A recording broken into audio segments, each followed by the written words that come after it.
Hello everyone, premix में आपका स्वागत है। Sorry, class 12th NCERT part 2 आ गया आपकी डिमांड पे। अगर आपको लगता है कि पार्ट 3 भी चाहिए आपको तो कमेंट सेक्शन में बताइएगा, ठीक है ना। अपने मार्क्स बताइए and whether you want part 3 और नॉट, ये भी बताइए। चलिए टाइम वेस्ट नहीं करते हैं, चलते हैं क्वेश्चंस पे। और भी क्वेश्चंस आपको लगाने, जैसे बहुत लोगों ने ना एक डाउट पूछा था मेरे से काफ़ी, और एक डाउट आता रहता है हमेशा कि सर कितनी टेस्ट सीरीज लगानी चाहिए। 2 लगाइए, ठीक है ना। दोनों एकदम अच्छे से लगाइए और जिसमें कि आपका रैंकिंग सब कुछ आपको पता चल रहा है दोनों टेस्ट सीरीज से, ठीक है ना। उससे हो सकता है एक टेस्ट सीरीज थोड़ा टफ हो, दूसरा ईजी हो, what ever it be. The point here is कि 2 टेस्ट सीरीज लगाने से ना आपको आइडिया लग जाता है कहाँ पे हैं। तो एक आप लगा सकते हैं स्लीपी का, और दूसरा आप कोई और टेस्ट सीरीज लगा सकते हैं। डू टेक इट, बहुत हेल्पफुल होगा ये, क्योंकि अभी प्रीलिम्स थोड़ा सा मतलब गेम हो रहा है, यहाँ पे काफी क्वेश्चंस टफ आ रहे हैं, ठीक है। चलिए, और हम भी अब क्वेश्चंस वैसे ही बना रहे हैं। पहला क्वेश्चन, इब्न बतूता की रिहिला जो है वो कौन से लैंग्वेज में लिखी गई है? पर्शियन, अरबिक, टर्किश या none of the above? Answer है अरबिक। देखिए होता क्या है ना कि दिल्ली सल्तनत, मुगल पीरियड, इन सब पीरियड में ना जो कोर्ट लैंग्वेज था वो पर्शियन था। तो कभी कभी लोग भावनाओं में बह के पर्शियन टिक मार देते हैं, बट रिहिला भी और इब्न जो आपके अल बरूनी है रादर, उनकी जो किताब है किताबुल हिंद या तहकीके हिंद, वो भी लिखी गई है अरबिक में, ठीक है। अभी हम इस इमेज पे बात करेंगे इब्न बतूता और मार्को पोलो का। दोनों ऑलमोस्ट कंटेम्प्रेरी हैं, आप कह सकते हैं। इब्न बतूता जो है यंगर हैं थोड़े, मार्को पोलो की डेथ हो गई थी अराउंड 1324। इब्न बतूता एमबीटी के पीरियड में, मोहम्मद बिन तुगलक के पीरियड में, जिनका पीरियड था 1325 से 51, उसके टाइम एक्टिव थे। बट ऑल्दो दोनों समवॉट कंटेम्प्रेरी थे, मार्को पोलो काफी फेमस हो गए थे उस टाइम पे, इब्न बतूता को उतनी रिस्पेक्ट उस टाइम नहीं मिली। अभी हम उनके बारे में बातें कर रहे हैं, तो ये इमेज यही बता रहा है आपको। अब चलिए सोर्स पे चलते हैं। Class 12th NCERT chapter 5 page 4, page 4 पे चला जाए। एक सेकंड दीजिए मेरे को। देखिए इब्न बतूता की जो रिहिला है वो भी लिखी गई है अरबिक में, इस चीज को ध्यान रखिएगा, इंपॉर्टेंट है। अब वापस चलते हैं अपने क्वेश्चंस पे, क्योंकि एक एक मिनट कीमती है आपका, एक एक सेकंड कीमती है आपका। क्वेश्चन नंबर 2 देख लीजिए। अब यहाँ पे क्वेश्चन है कि ट्रैवलर्स और वो किससे एसोसिएटेड है, कौन कौन से प्लेसेस से एसोसिएटेड है? Abdul Razzaq, Ibn Battuta, Abu Rehan. और यहाँ पे लिखा हुआ है प्लेसेस का नाम। मैं चाहता तो कंट्री लिख सकता था, कुछ में कंट्री है, कुछ में सिटीज है। टांजियर, हेरात, उज्बेकिस्तान। आंसर है अब्दुल रज़ाक हेरात से, और ये पाकिस्तानी बॉलर अब्दुल रज़ाक हैं, नहीं है रादर, क्योंकि वो जो पाकिस्तानी बॉलर हैं वो हैं अब्दुल, ये हैं अब्दुल। इब्न बतूता टांजियर से, मोरक्को से। हेरात जो है अफगानिस्तान में है, लेकिन उस टाइम पर्शियन किंगडम में आता था, तो अब्दुल रज़ाक को जनरली पर्शिया से बोला जाता है। और अबू रेहान जो है दूसरा नाम है अल बरूनी का, और यह है उज्बेकिस्तान से। ये दैट इज करेक्ट है, मतलब एक ही ऑप्शन करेक्ट है, दैट इज ओनली 1। तो इस चीज को थोड़ा सा ध्यान रखिएगा कि यहाँ पे जो आंसर है ये है ओनली 1। अब इब्न बतूता पे चलते हैं, रेस्ट पे चलते हैं। ये इमेज का क्या सिग्निफिकेंस है ये भी अभी हम डिस्कस करेंगे, ठीक है। तो वापस चलते हैं चैप्टर 5 पेज 4 पे। पेज 4 पे ही हम। इब्न बतूता कहां से आए आपको दिख भी गया होगा, टांजियर से। टांजियर कहां है? मोरक्को में। अगर हम पेज 1 पे चलें तो यहां पे देखिए आपको दिखेगा अब्दुल रज़ाक समरकंदी, ये कहां से आए? हेरात से आए, जो कि अफगानिस्तान में है, पर्शियन किंगडम का पार्ट था। अल बरूनी उज्बेकिस्तान से। अगेन अब मैं ना आपको एक और इंपॉर्टेंट इंफॉर्मेशन देता हूं, वो आपको काफी हेल्प करेगा। जैसे ये जो प्लेस आप देख रहे हैं यहाँ पे, ये है समरकंद, ठीक है। इस प्लेस का नाम है समरकंद। अब ये जो समरकंद है ये क्यों फेमस है? क्योंकि जो आपके तिमूर आए 1398 में रैनसैकिंग करी, तिमूर भी आया समरकंद से, ठीक है। अब समरकंद उज्बेकिस्तान में है, कैसे याद रखेंगे? इसका निमोनिक है सूसू, ठीक है। सूसू है इसका निमोनिक। समरकंद उज्बेकिस्तान, फिर से बोलिए समरकंद उज्बेकिस्तान, तो आपको याद हो जाएगा सूसू मतलब समरकंद उज्बेकिस्तान। इस तरह से आप याद कर सकते हैं। अब ये जो दूसरा इमेज है ये है फूफू। फूफू का क्या मतलब होता है? जब आप कोई मूवी देखने जाएंगे तो सबसे पहले आपको ये मिलेंगे, अच्छा सर, और उनका ये ऐड कि अरे रामू, जो मतलब ये समझदारी फूफू करने में नहीं है, सुसु करने में है, ऐसा कुछ बोलते हैं वो, सुसु नहीं बोलते। So the point here is कि ये फूफू से आपको क्या याद रखना है कि फरगना भी एक रीजन है जो कि उज्बेकिस्तान में है। और फरगना क्यों फेमस है? क्योंकि फरगना से आए थे आपके बाबर। तो ना ये कुछ बातें आपको याद रखनी है, छोटी छोटी मगर मोटी बातें, ठीक है। चलिए, फरगना उज्बेकिस्तान, समरकंद उज्बेकिस्तान, सुसु और फूफू। Next question, question number 3, which of the following is a kharif crop? अब बहुत लोगों को आ जाता है कि सर ये कहां से बीच बीच में आप ज्योग्राफी डाल देते हो, kharif crop, rabi crop. So the point here is NCERT में अगर कोई चीज है तो वो मैं डालूंगा, ठीक है ना। हिस्ट्री के एनसीईआरटी में भी ज्योग्राफिकल एस्पेक्ट्स हो सकते हैं, वोल्गा रिवर का जिक्र हो सकता है, एक्सेट्रा एक्सेट्रा। सो खारिफ क्रॉप कौन सा है? मैंने आपको निमोनिक भी बताया है, अगर आप मेरे स्टूडेंट रहे हैं तो, कि खारिफ क्रॉप का क्या निमोनिक है, रबी क्रॉप का क्या निमोनिक है। आंसर है इसका बाजरा। क्या है आंसर? बाजरा। निमोनिक क्या है खारिफ क्रॉप्स का?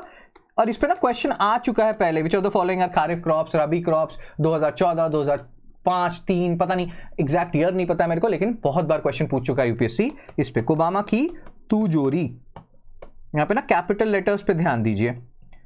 कोबामा, कॉटन, बाजरा, मेज, तुर, ज्वार, राइस, तो बाजरा यहां है तो ये आ गया बाजरा। अब अगर मैं आपसे पूछूं कि रबी क्रॉप्स का क्या निमोनिक है, तो खारिफ का हो गया। रबी क्रॉप्स का निमोनिक है वीबाग्राम। और ये क्वेश्चन अगर आपका गलत हुआ, आप मेरे स्टूडेंट रहे हैं पहले, तो बड़ा दुख होगा मेरे को।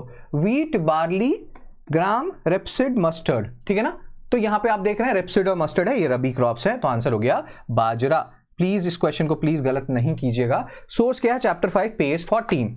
अब हम चलते हैं चैप्टर 5 पेज 14 पे कि वहां पे ऐसा क्या लिखा है, जरा देख लिया जाए। चैप्टर 5 पेज 14 में ना इब्न बतूता बात कर रहे हैं कि जो इंडिया के फार्मर्स हैं वो 2 क्रॉप्स उगाते हैं एक ईयर में। तो 2 क्रॉप्स का मतलब क्या होता है, यहाँ पे रबी और खारिफ क्रॉप्स। इब्न बतूता ना काफी ऑप्टिमिस्टिक टाइप के पर्सन आपको दिखेंगे उनकी रिहला में, और एग्जैक्ट इसके ऑपोजिट हैं बर्नियर, जो एकदम पेसिमिस्टिक दिखेंगे आपको, इतना पेसिमिस्टिक बातें करते हैं ना वो। अब यहाँ पे ना एक और टर्म आपको याद रखना है, तारबाबाद, ये देखिए इसको ध्यान से, कभी कभी वो पूछ सकते हैं, और ये दौलताबाद देवगिरी में था। और क्योंकि इब्न बतूता एसोसिएटेड है मोहम्मद बिन तुगलक से, तो थोड़ी बहुत तारीफ उनको दौलताबाद और देवगिरी की भी करनी पड़ेगी, और उन्होंने की है। आपसे पूछ सकते हैं कि जो तारबाबाद मार्केट है वो कहाँ पे है, दौलताबाद में, दिल्ली में, कहीं और। तो ये इसीलिए पूछ रहे हैं क्योंकि इब्न बतूता ने जिक्र किया है और एनसीईआरटी ने इसके बारे में बातें लिखी हैं, ठीक है ना, तो इसलिए ध्यान रखिएगा। चलिए नेक्स्ट क्वेश्चन पे चला जाए, क्वेश्चन नंबर 4।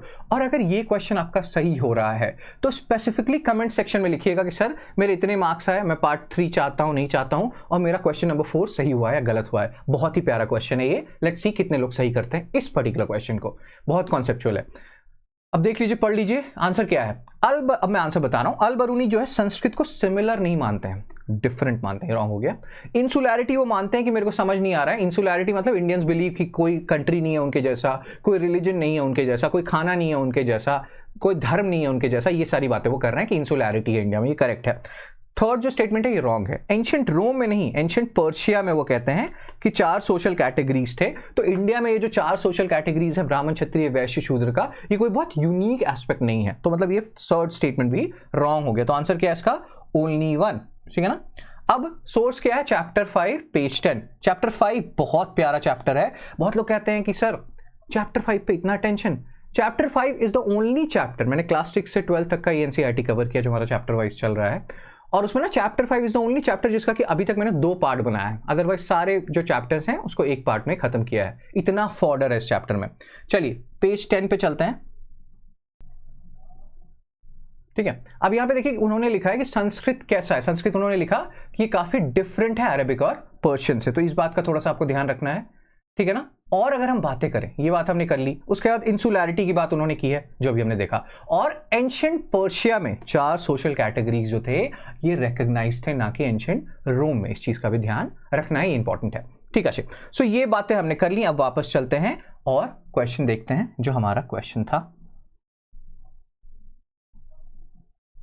एक सेकंड दीजिएगा, ठीक है ना। अगेन मैं बार बार आपको कह रहा हूं कि अगर आप एनसीईआरटी का हमारा बैच जो है उसको ज्वाइन करना चाहते हैं, आप बिल्कुल ज्वाइन कर सकते हैं, ठीक है ना। बहुत हेल्प होगा आपको। 4249 रुपीज़ जो है ये लॉन्ग टर्म में बहुत आपको ज़्यादा नहीं लगेगा, लेकिन अगर नॉलेज एक बार गेन हो गया सो हो गया, चाहे वो हिस्ट्री हो, ज्योग्राफी हो, अलग एरियाज, अलग सब्जेक्ट्स हों, बहुत बहुत हेल्प करेगा आपको। अभी आपने देखा है कि एनसीईआरटी के क्लास 8 चैप्टर 6 से यूपीएससी मीन्स का क्वेश्चन बना लिया गया है, और सो या इट वुड बी हेल्पफुल। इस क्वेश्चन को एक बार देख लीजिए, अच्छा क्वेश्चन है ये भी। So travellers facts, Duarte Barbosa, Tavernier, Manucci, और इनसे रिलेटेड कुछ फैक्ट्स दिया हुआ है कि बारबोसा पोर्टुगीज ट्रैवलर थे, टैवर्नियर फ्रेंच ज्वेलर थे, मानुची क्या थे। अब यहाँ पे आप बताइए कितने स्टेटमेंट्स यहाँ पे करेक्टली मैच्ड हैं। पॉज कर लीजिए, मेरे को आंसर बताता हूँ। सारे के सारे करेक्टली मैच्ड हैं, और यही क्वेश्चन आप देख लेना हरियाणा पीएससी में जो है, एचपीएससी में इस साल आया है। एग्जैक्ट सिमिलर टाइप का क्वेश्चन है, ठीक है ना। आप एक बार उसको खोलिएगा हरियाणा पीएससी का, ये भी हमने शायद मैंने कहीं डिस्कस किया, मेरे को याद नहीं है कहाँ, लेकिन हरियाणा पीएससी में यही क्वेश्चन ऑलमोस्ट बना दिया गया था। और मैं आपको इसका सोर्स दिखाता हूँ, ठीक है ना। ये जो है सोर्स है चैप्टर 5 पेज 8, और ये पूरा जो चैप्टर है ये घूमी घूमी पे है, मतलब ट्रैवलिंग पे है। चलिए चैप्टर 5 पेज 8 पे चलते हैं,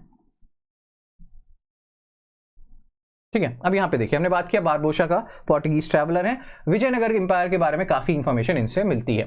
जीन बैप्टिस्ट टैवर्नियर जो है फ्रेंच ज्वेलर हैं, 6 बार इंडिया आए। मानुची कभी इंडिया छोड़ के वापस गए ही नहीं, ठीक है, रिटर्न किए ही नहीं। सो अगेन आप देख रहे हैं ना कि एनसीआर, और मैं आपको बार बार कह रहा हूं हरियाणा पीएससी में डायरेक्ट क्वेश्चन यहां से उठा लिया गया है, आप उसको क्रॉस वेरीफाई कर सकते हैं। इस साल का जो हरियाणा पीएससी हुआ था, if I am not wrong, ठीक है। तो अब पहली बात तो क्या मार्क्स बन रहे हैं आपके कमेंट सेक्शन में, प्लीज प्लीज प्लीज बताएं। दूसरी बात, क्या आप पार्ट 3 चाहते हैं, ये बताएं।